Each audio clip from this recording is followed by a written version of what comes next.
നമസ്കാരം. അമേരിക്കയും ചങ്ങാതിയായ ഇസ്രായേലും എന്താണ് കരുതിയത്? ബോംബുകൾ കൊണ്ടോ മിസൈലുകൾ കൊണ്ടോ പെട്ടെന്ന് നശിപ്പിക്കാൻ പറ്റുന്നതാണ് ഇറാന്റെ പോരാട്ട വീര്യമെന്നാണോ? എന്നാൽ നിങ്ങൾക്ക് തെറ്റിയിരിക്കുന്നു. ലോകത്തിന്റെ കണ്ണുകെട്ടി ഭൂമിയുടെ ഗർഭപാത്രത്തിൽ അവർ അത് ഒളിപ്പിച്ചു വെച്ചിരിക്കുകയാണ്. എപ്പോൾ വേണമെങ്കിലും കലുഷിതമാകുന്ന പശ്ചിമേഷ്യൻ കാലാവസ്ഥയിൽ ശത്രുക്കളെ തളയ്ക്കാൻ ഇതില്ലാതെയാകില്ല എന്ന് ഇറാന് കൃത്യമായി മനസ്സിലായി കഴിഞ്ഞു. പിക്കാക്സ് പർവ്വതത്തിന്റെ ആഴങ്ങളിൽ, ഭൂമിയുടെ അടിത്തട്ടിൽ പ്രകൃതിദത്തമായ പാറക്കെട്ടുകളെ തുളച്ചുണ്ടാക്കിയ കൂറ്റൻ തുരങ്കങ്ങളിൽ ഇറാൻ ആണവ പ്രതിരോധത്തിന്റെ പുതിയൊരു അതിജീവന ചരിത്രമാണ് കുറിച്ചുകൊണ്ടിരിക്കുന്നത്. പാശ്ചാത്യ ശക്തികളുടെ അത്യാധുനിക ആയുധങ്ങൾക്കോ ഇന്റലിജൻസ് ശൃംഖലകൾക്കോ തകർക്കാൻ കഴിയുന്നതിലും അപ്പുറത്താണ് ഇറാന്റെ ഈ പ്രതിരോധ കോട്ട എന്ന കാര്യം ഓർക്കണം. തങ്ങളുടെ ആകാശ മേധാവിത്വം കൊണ്ട് ഇറാന്റെ നിശ്ചയദാർഢ്യത്തെ അടിച്ചമർത്താം എന്ന് കരുതിയവർക്ക് തെറ്റിയെന്ന് തെളിയിക്കുന്ന ഞെട്ടിക്കുന്ന റിപ്പോർട്ടുകളാണ് ഇപ്പോൾ പുറത്തു വന്നുകൊണ്ടിരിക്കുന്നത്. എന്താണ് സംഭവിക്കുന്നത് എന്നത് നമുക്ക് വിശദമായിട്ട് തന്നെ പരിശോധിക്കാം. അതിനു മുൻപ് നിങ്ങളോട് ഒരു ചോദ്യം ചോദിക്കട്ടെ. അമേരിക്കയെ പേടിച്ച് ഇറാൻ തന്റെ ആണവ മോഹങ്ങൾ അവസാനിപ്പിക്കുമെന്ന് നിങ്ങൾക്ക് തോന്നുന്നുണ്ടോ? നിങ്ങളുടെ അഭിപ്രായം എന്ത് തന്നെ ആയാലും കമന്റ് ആയിട്ട് രേഖപ്പെടുത്തുമല്ലോ. നമുക്ക് വിശദമായിട്ട് തന്നെ കാര്യങ്ങൾ മനസ്സിലാക്കാം.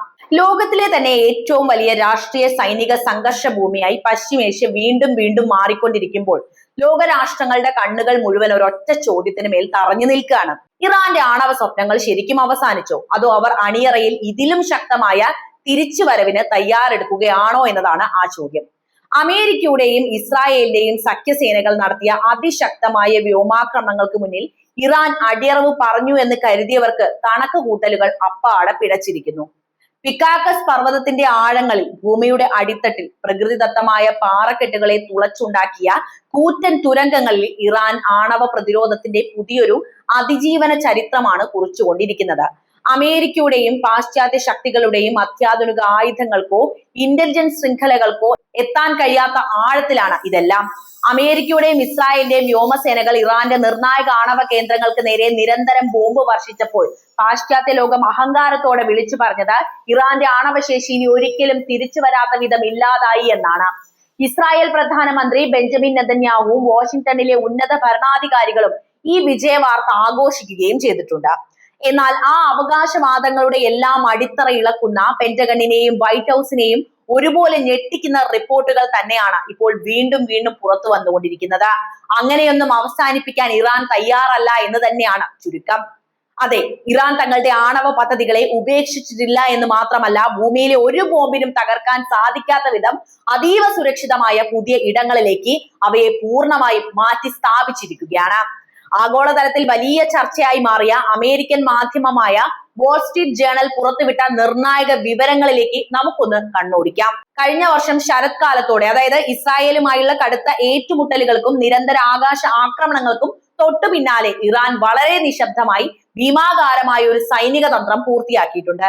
അധികം ആർക്കും അറിയാത്ത തന്ത്രമാണ് ഇതിന്റെ പിന്നിലെ പ്രധാനപ്പെട്ട കാര്യം.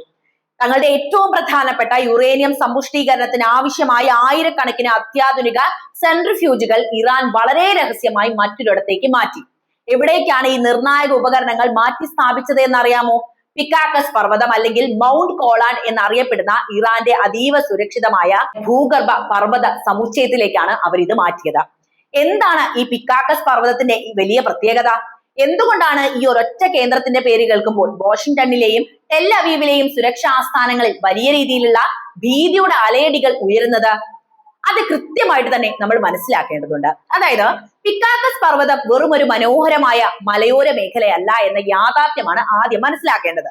പ്രകൃതിദത്തമായ പാറക്കെട്ടുകൾക്ക് 100 കണക്കിന് മീറ്റർ താഴെ ശക്തമായ ഭൂകമ്പങ്ങളെയും ലോകത്തിലെ ഏറ്റവും ശക്തിയേറിയ ബങ്കർ ബസ്റ്റർ ബോംബുകളെ പോലും പ്രതിരോധിക്കാൻ ശേഷിയുള്ള രീതിയിലാണ് ഇതിന്റെ തുരങ്ക ശൃംഖലകൾ നിർമ്മിക്കപ്പെട്ടിരിക്കുന്നത്.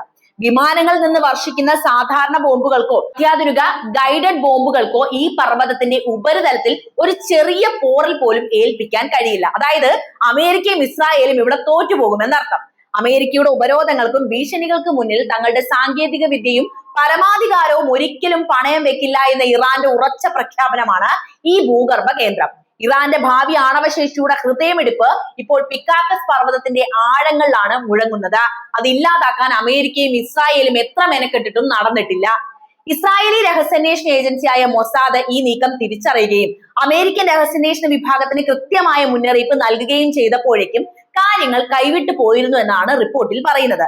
ആയിരക്കണക്കിന് അത്യാധുനിക സെൻട്രിഫ്യൂജുകൾ ഇതിനോടകം തന്നെ പർവ്വതത്തിനുള്ളിലെ ആഴമേറിയ തുരങ്കങ്ങളിൽ സ്ഥാപിക്കപ്പെടുകയും യുറേനിയം സമ്പുഷ്ടീകരണം കൂടുതൽ വേഗത്തിൽ പുനരാരംഭിക്കുകയും ചെയ്തിരിക്കുകയാണ്. നമുക്കറിയാം, പശ്ചിമേഷ്യയിലെ നിലവിലെ സാഹചര്യം മുൻപെങ്ങുമില്ലാത്ത വിധം കലുഷിതവും വസ്തുതാപരമായി സങ്കീർണവുമാണ് എന്ന കാര്യം. ഒരു വശത്ത് ഗസയിലും ലബനിലും തുടരുന്ന രൂക്ഷമായ സൈനിക ആക്രമണങ്ങൾ, മറുവശത്ത് ചെങ്കടലിൽ ഹൂതികൾ സൃഷ്ടിക്കുന്ന സാമ്പത്തിക ഉപരോധങ്ങൾ, സിറിയയിലും ഇറാഖിലും നിലനിൽക്കുന്ന അസ്ഥിരത, അതിനു പുറമെ അമേരിക്ക ഇറാൻ സംഘർഷവും. ഈ വലിയ പ്രാദേശിക യുദ്ധ അന്തരീക്ഷത്തിലാണ് ഇറാന്റെ ഭൂഗർഭ ആണവ നീക്കങ്ങൾ പാശ്ചാത്യ രാജ്യങ്ങൾക്ക് വലിയ വെല്ലുവിളി സൃഷ്ടിക്കുന്നത്. എന്തിനു വേണ്ടിയാണോ അമേരിക്ക യുദ്ധം ചെയ്തത് അതൊന്നും നടന്നിട്ടില്ല എന്ന് സാരം. ഇറാന്റെ ആണവ സ്വപ്നങ്ങളെ എന്നേക്കുമായി കുഴിച്ചുമൂടാമെന്ന അമേരിക്കയുടെയും ഇസ്രായേലിന്റെയും നീക്കങ്ങൾ അക്ഷരാർത്ഥത്തിൽ കാറ്റിൽ പറന്നിരിക്കുന്നു. തങ്ങളുടെ പരമ്പരാഗത ആണവ നിലയങ്ങളായ നതാൻസും ഫോഡോയും ആക്രമിക്കപ്പെട്ടാലും രാജ്യത്തിന്റെ പ്രതിരോധ ശേഷി തകരാതെ നിലനിർത്താൻ സാധിക്കുന്ന ഒരു കൃത്യമായ പ്ലാൻ ബി ഇറാൻ പണ്ടേ തയ്യാറാക്കിയിരുന്നു എന്നതിന്റെ തെളിവ് കൂടിയാണ് ഈ വാർത്ത. എത്രത്തോളം ഉൾക്കാഴ്ച ഇറാൻ ഉണ്ട് എന്ന കാര്യം ഓർക്കണം. ഇറാൻ കാണിച്ച ഈ രാഷ്ട്രീയ സൈനിക വിചക്ഷണത പാശ്ചാത്യ ശക്തികളെ അതിയായിട്ട് ചൊടിപ്പിച്ചിട്ടുണ്ട്. തങ്ങൾ എത്ര ആക്രമിച്ചാലും എത്ര കടുത്ത സാമ്പത്തിക ഉപരോധങ്ങൾ ഏർപ്പെടുത്തിയാലും ഇറാന്റെ ശാസ്ത്ര സാങ്കേതിക മുന്നേറ്റത്തെയും സ്വയം പ്രതിരോധിക്കാനുള്ള ശേഷിയെയും ഇല്ലാതാക്കാൻ കഴിയില്ല എന്ന് തിരിച്ചറിഞ്ഞ ഇസ്രായേൽ പ്രധാനമന്ത്രി ബെഞ്ചമിൻ നെതന്യാഹു ഇപ്പോൾ വലിയ പരിഭ്രാന്തിയിലായി എന്ന റിപ്പോർട്ടുകളും പുറത്തു വരുന്നുണ്ട്. അമേരിക്കൻ പ്രസിഡന്റ് ഡൊണാൾഡ് ട്രംപിനോട് നെതന്യാഹു വീണ്ടും കടുത്ത സൈനിക നടപടിക്ക് ആവശ്യപ്പെടുന്നു എന്ന വാർത്തകൾ ഈ പരിഭ്രാന്തിയുടെ ഉച്ചസ്ഥായിയാണ് വ്യക്തമാക്കുന്നത്. നിലവിലെ ആകാശാക്രമണങ്ങൾ കൊണ്ട് മാത്രം ഇറാനെ തടയാൻ കഴിയില്ല എന്നും പിക്കാക്കസ് പർവ്വതം പോലുള്ള അതീവ സുരക്ഷിതമായ കേന്ദ്രങ്ങൾ തകർക്കാൻ കൂടുതൽ വിനാശകരവും അതുപോലെ തന്നെ വലിയ അപകടകരവുമായ പുതിയ വഴികൾ തേടണമെന്നുമാണ് ഇസ്രായേൽ വാദിക്കുന്നത്. എത്രത്തോളം ഇസ്രായേലിന്റെ വാക്കുകൾ ഇനി അമേരിക്ക ചെവികൊള്ളുമെന്നതും വളരെ നിർണായകമാണ്. എന്നാൽ ഭൂമിയുടെ ആഴങ്ങളിലേക്ക് ആഴ്ന്നിറങ്ങിയ ഇറാന്റെ ഈ ശാസ്ത്രീയ കോട്ടയെ സൈനികമായി തകർക്കുക എന്നത് അമേരിക്കയ്ക്ക് സങ്കല്പിക്കാൻ കഴിയുന്നതിലും എത്രയോ അപ്പുറത്താണ്. ഇതിനായി ഒരു നേരിട്ടുള്ള സമ്പൂർണ്ണ യുദ്ധത്തിലേക്ക് കാര്യങ്ങൾ കടന്നാൽ അത് അമേരിക്കയുടെ സാമ്പത്തിക നിലയെയും മിഡിൽ ഈസ്റ്റിലെ അവരുടെ സഖ്യരാഷ്ട്രങ്ങളുടെ സുരക്ഷയെയും പൂർണ്ണമായും തകർത്ത് കളയുകയാണ് ചെയ്യുക. നമ്മളിവിടെ ചിന്തിക്കേണ്ട ഏറ്റവും പ്രധാനപ്പെട്ട ഒരു കാര്യമുണ്ട്. എന്താണെന്നല്ലേ, എന്തുകൊണ്ടാണ് ഇറാൻ ഇത്തരം കടുത്ത അതീവ ചെലവേറിയ പ്രതിരോധ നടപടികളിലേക്ക് കടക്കുന്നത് എന്നതാണ് ആ ചോദ്യം. നമുക്കറിയാവുന്നതാണ്, ഇറാൻ എന്ന് പറയുന്ന രാജ്യം ഒരുപാട് പ്രതിസന്ധികളിലൂടെയാണ് മുന്നോട്ട് വന്നിട്ടുള്ളത്.